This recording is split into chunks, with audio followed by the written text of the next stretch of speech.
ज्ञान the treasure में आपका स्वागत है। और आप हमारे चैनल द अन्नपूर्णा फूड्स और द डिवाइन मंत्र ज़रूर देखिए, आपको अच्छा लगेगा। इस वीडियो में हम आपको बताएंगे कि कर्ज या लोन लेने से पहले आपको 9 ज़रूरी बातें याद रखनी बहुत ज़रूरी है। हर व्यक्ति को जीवन में कभी न कभी कर्ज की आवश्यकता पड़ती ही है। ज़रूरत के हिसाब से कर्ज की रकम छोटी या बड़ी हो सकती है। मसलन घर या गाड़ी खरीदते समय बैंक से लोन लेने की ज़रूरत पड़ती है। इसी तरह अचानक किसी बड़े खर्चे आ जाने पर हम अपने किसी दोस्त, रिश्तेदार या ऑफिस में साथ काम करने वाले व्यक्ति से उधार लेते हैं। अन्यथा बड़े खर्चे का भुगतान क्रेडिट कार्ड से करके उसको सुविधा अनुसार भविष्य में चुकाते हैं। इसी तरह कर्ज भले छोटा हो या बड़ा, इसकी ज़रूरत समय समय पर हर किसी को पड़ती रहती है। पर कर्ज लेने से पहले कुछ बातें, मैं 9-10 बातें बताऊंगा आपको। वो बातें याद रखनी बहुत ज़रूरी है। सबसे इंपॉर्टेंट है कर्ज भुगतान की क्षमता। उसी के अनुरूप आप कर्ज लीजिए। रिपेमेंट कैपेसिटी जिसको कहते हैं। कर्ज किसी भी माध्यम से लें, इतना जरूर ध्यान रखें कि यह रकम आपकी कर्ज चुकाने की क्षमता के हिसाब से ही हो। अर्थात अपने नियमित आय से पैसा बचाकर आप लोन की रकम जो है वो एक निश्चित समय में चुका सकने में सक्षम हो। एक्सपर्ट मानते हैं कि आपके कुल कर्ज की मासिक किस्त आपकी मासिक आय के 15% से ज़्यादा नहीं होनी चाहिए। उदाहरण के तौर पर अगर आप 40,000 रुपये महीना कमाते हैं तो आपके सभी प्रकार के कर्ज की ईएमआई 6,000 रुपये से ज़्यादा नहीं होनी चाहिए। इससे ज़्यादा ईएमआई होने पर आपकी भविष्य की योजनाएं या मासिक बजट प्रभावित हो सकता है।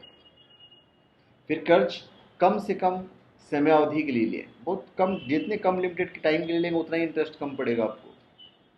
कर्ज चुकाने की समयावधि जो है जितनी लंबी होती है उतनी ही ज़्यादा राशि आपको लोन में भुगतान की चुकानी होती है। ऐसा माना जाता है कि लोन का कार्यकाल जितना छोटा हो उतना अच्छा होता है।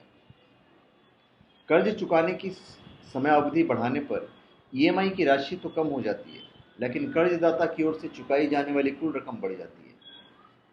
उदाहरण के तौर पर मान लीजिए कि कार्तिक ने 10% की दर से 50 लाख रुपए का लोन 20 वर्षों के लिया, तो उसमें इसकी ईएमआई 48,251 रुपये होगी।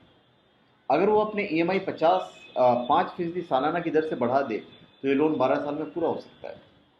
वहीं ईएमआई 10% की दर से सालाना बढ़ा देने पर लोन 9 वर्ष 3 महीने में खत्म हो जाएगा। फिर ईएमआई निश्चित समय पर हमेशा दें।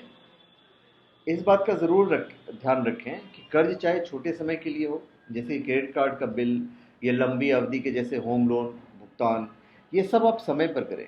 अगर आप एक भी किस्त देने से चूक जाते हैं या फिर पेमेंट में देरी करते हैं तो इसका सीधा असर क्रेडिट प्रोफाइल पर पड़ता है, जिसके कारण भविष्य में लोन लेने में या देने में दिक्कत का सामना करना पड़ता है। लेने में ही आपको दिक्कत का सामना पड़ेगा, देना तो आपको है नहीं।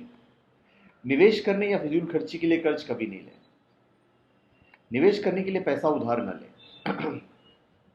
निश्चित रिटर्न देने वाले निवेश विकल्प जैसे फिक्स डिपॉजिट, बॉन्ड कभी भी लोन पर लिए जाने वाले ब्याज की बराबरी नहीं कर सकते। इक्विटी में निवेश बेहद अस्थिर होते हैं। ऐसे में निवेश करने के लिए कभी भी निवेश न करें। साथ ही अपने खर्चों को पूरा करने के लिए भी कभी लोन न लें। बड़ी राशि वाले लोन के साथ इंश्योरेंस जरूर करें। अगर आप होम लोन या कार लोन जैसा कोई बड़ा लोन लेते हैं तो साथ में इंश्योरेंस लेना नहीं भूलें। जैसे लोन की राशि के बराबर का टर्म प्लान लें। ऐसा इसलिए क्योंकि अगर आपको कुछ हो जाता है और आप पर आश्रित लोग ईएमआई नहीं चुका पाते हैं तो कर्जदाता आपके एसेट्स ले लेता है। टर्म प्लान लेने से आपकी अनुपस्थिति में घर वालों की आर्थिक तंगी से नहीं जूझना पड़ता है। फिर खरीदारी करते समय बाजार में कीमतों की तुलना कर लें। अगर आप कर्ज लेकर कोई संपत्ति खरीद रहे हैं तो बाजार में कीमतों की तुलना बहुत ज़रूरी है। सही डील मिलने पर आपको हो सकता है कम राशि का लोन लेना पड़े। लोन की राशि जितनी कम होगी कर्जदाता के लिए उतना ही अच्छा होगा। फिर कर्ज से जुड़ी नियम और शर्तों को ज़रूर पढ़िए। आप किसी भी आकस्मिक स्थिति से बचने के लिए लोन लेते समय नियम और शर्तें ज़रूर पढ़ें। अगर आप कानूनी दस्तावेज का संदर्भ नहीं समझ पा रहे हैं तो किसी वित्तीय सलाहकार की मदद लें। सभी कर्जों को एक जगह से लेने का प्रयास करें। अगर आपने एक से ज़्यादा लोन ले रखे हैं और ये सब अलग अलग बैंक या वित्तीय कंपनी से है तो कोशिश कीजिए कि इन सभी को एक ही बैंक या वित्तीय कंपनी में ट्रांसफ़र करवा लीजिए। लोन की रकम एक जगह हो जाने पर बैंक आपको बैलेंस ट्रांसफ़र जैसी सुविधाओं के अंतर्गत आकर्षक ब्याज दरें ऑफर कर सकता है। ऐसा करने से आप पर ईएमआई का बोझ कम हो जाएगा। साथ ही समय समय पर मिलने वाली अतिरिक्त आय का भी इस्तेमाल कर्ज चुकाने के लिए करें। अगर आप नौकरी पेशा हैं तो कंपनी में बोनस मिलने पर, इंक्रीमेंट या इंसेंटिव हाथ आने पर आपको अपने कर्ज का भुगतान कर देना चाहिए। फिर ज़रूरी चीज़ों के लिए लोन ज़रूर लें।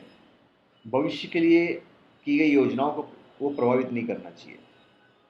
सरल शब्दों में समझे तो कभी भी अपने बच्चों की पढ़ाई या शादी के लिए रिटायरमेंट फंड का इस्तेमाल नहीं करें। पढ़ाई के लिए लोन और स्कॉलरशिप जैसे विकल्प मौजूद हैं जिसमें पढ़ाई का खर्चा कवर होता है, लेकिन बाजार में ऐसा कोई आकर्षक प्रोडक्ट नहीं है जिसके जरिए आप अपनी रिटायरमेंट की ज़रूरतों को पूरा कर सकें। आपको ये ध्यान रखने की ज़रूरत है कि रिटायरमेंट योजना भी बच्चे की पढ़ाई जितनी ही ज़रूरी होती है। एक अच्छी फाइनेंशियल प्लानिंग की खासियत यही है कि एक ज़रूरत को पूरा करने के लिए दूसरी ज़रूर चीज़ों का प्लान को प्रभावित नहीं करना चाहिए। तो धन्यवाद।